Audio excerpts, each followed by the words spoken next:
Bonjour à tous. Aujourd'hui, sortir votre page culture vous emmène à la MC2 à Grenoble. Cette année, la Grande et Belle Maison fête ses 50 ans. 50 ans de spectacles et de joie partagée. Mais avant cela, nous allons cueillir un comédien en plein filage. Alors chut, faites-vous discret.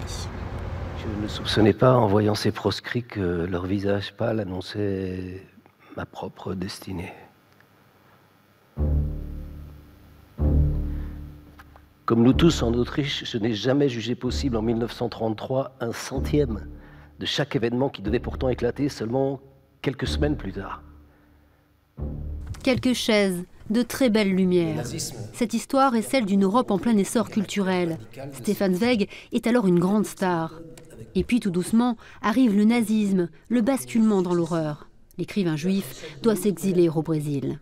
Pour voir si c'est pas quelque chose, un monstre Hitler qui est arrivé et qui a comme une marionnette qui sort de la boîte, quoi, mais que c'est vraiment petit à petit, par petites doses, quoi. On peut dire que j'ai quand même eu des très bons attachés de presse depuis 2 ans et demi qui ont participé au succès, je pense, du spectacle. J'ai eu le Brexit, j'ai eu Trump, j'ai eu l'Autriche 2 fois, j'ai eu la Pologne, les élections de partout. Et c'est vrai qu'on sent qu'on a une tentative en ce moment d'aller vers un nationalisme dur. Dans quelques heures, c'est la première, alors forcément le stress monte. Dans Le Monde d'hier, Kircher est seul en scène, un exercice vertigineux et passionnant. Cette salle pourtant, le comédien la connaît bien. C'est ici qu'il est monté sur les planches pour la première fois. C'est la 3e ou 4e fois que je viens jouer ici, ouais, ou 5e fois peut-être. Ouais, c'est un endroit, vous avez un endroit extraordinaire à Grenoble, quoi. Il y a peu d'endroits en France qui ont un lieu comme ça, je trouve. C'est une chance d'avoir cet endroit. Ces prochains jours à Grenoble, la Maison de la Culture s'apprête à vivre des journées marathon. Pendant que Jérôme Kircher balaye 50 ans d'histoire, l'équipe de la MC2 se prépare à fêter ses 50 ans. Samedi, toute la journée, elle accueille de nombreux invités pour célébrer cet anniversaire. C'est un moment qui compte. Il faut à un moment savoir faire le point, revenir sur son histoire, l'analyser pour corriger peut-être les choses par la suite. Mais c'est sans conteste, oui, ce moment qui va marquer, pas simplement nous d'ailleurs, mais tous les spectateurs, les 100 000 spectateurs qui viennent par année ici, parce qu'il y a un très très fort attachement à Grenoble entre cette maison et les Grenoblois. Une journée placée sous le haut patronage de l'ancienne ministre de la Culture, Catherine Tasca, avec pour invité Georges Lavaudan ou encore Jean-Claude Galota. Des artistes aussi qui ont essaimé l'esprit MC2 en France et dans le monde.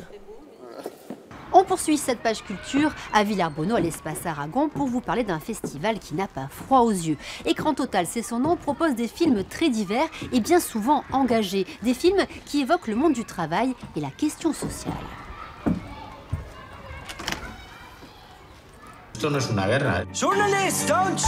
Particularité de ce festival, il est organisé par une association de 14 comités d'entreprises isérois.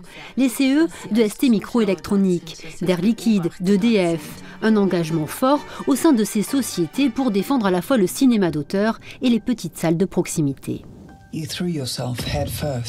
On pense qu'à travers le cinéma, ça peut porter une réflexion aux personnes, aux gens, aux personnes qui sont dans nos entreprises, mais aussi à l'extérieur, de voir la société comme elle est aujourd'hui, réellement, et peut-être les amener à changer ce monde.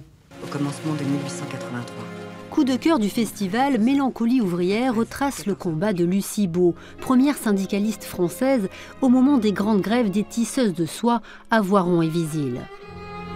Depuis 18 ans, Écran Total défend ses choix. Une programmation où se mêlent documentaires, films d'animation pour enfants et pour adultes, grands succès et films français. Le festival Écran Total débute ce soir et se poursuit jusqu'au 19 novembre. 4 jours de films à voir dans 17 cinémas. L'Avant-Scène à Saint-Égrève, Montciné à Saint-Martin-d'Air ou encore bien sûr l'Espace Aragon à Villers-Bonneau. Bye bye. Easy come, easy go, will you let me go? Bismillah, no, we will not let you go.